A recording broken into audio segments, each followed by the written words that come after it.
सोलापूर शहरातील एमआयडीसी परिसरात एक धक्कादायक घटना घडली आहे। श्रीजी मिलमध्ये काम करत असताना पत्र्यावरून तोल जाऊन पडल्याने एका 20 वर्षीय तरुणाचा उपचार दरम्यान मृत्यू झाला आहे। मयत तरुणाचे नाव नारायण उर्फ अजय विठ्ठल चौधरी, वय 20, राहणार उत्तर सदर बाजार सोलापूर असे आहे। ही दुर्घटना दिनांक 1 डिसेंबर 2025 रोजी दुपारच्या सुमारास घडली। काम करताना नारायणचा तोल गेल्याने तो थेट खाली कोसळला। यात त्याच्या डोक्यास व पायास गंभीर दुखापत झाली। लगेचच त्याला सोलापूर शहरातील एका खासगी रुग्णालयात दाखल करण्यात आले, मात्र प्रकृतीत सुधारणा न झाल्याने नंतर दुसऱ्या खासगी रुग्णालयात हलवण्यात आले।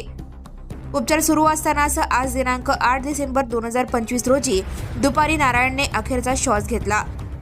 मृतदेह शवविच्छेदनासाठी सोलापूर येथील सिव्हिल रुग्णालयात पाठवण्यात आला आहे। घटनेची माहिती मिळताच नातेवाईक आणि मित्रांनी सिव्हिल रुग्णालयासमोर मोठ्या संख्येने गर्दी केली। नारायणच्या पश्चात आई, वडील, एक बहीण आणि एक भाऊ असा परिवार आहे।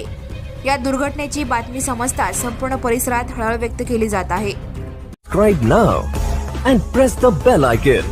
Never miss an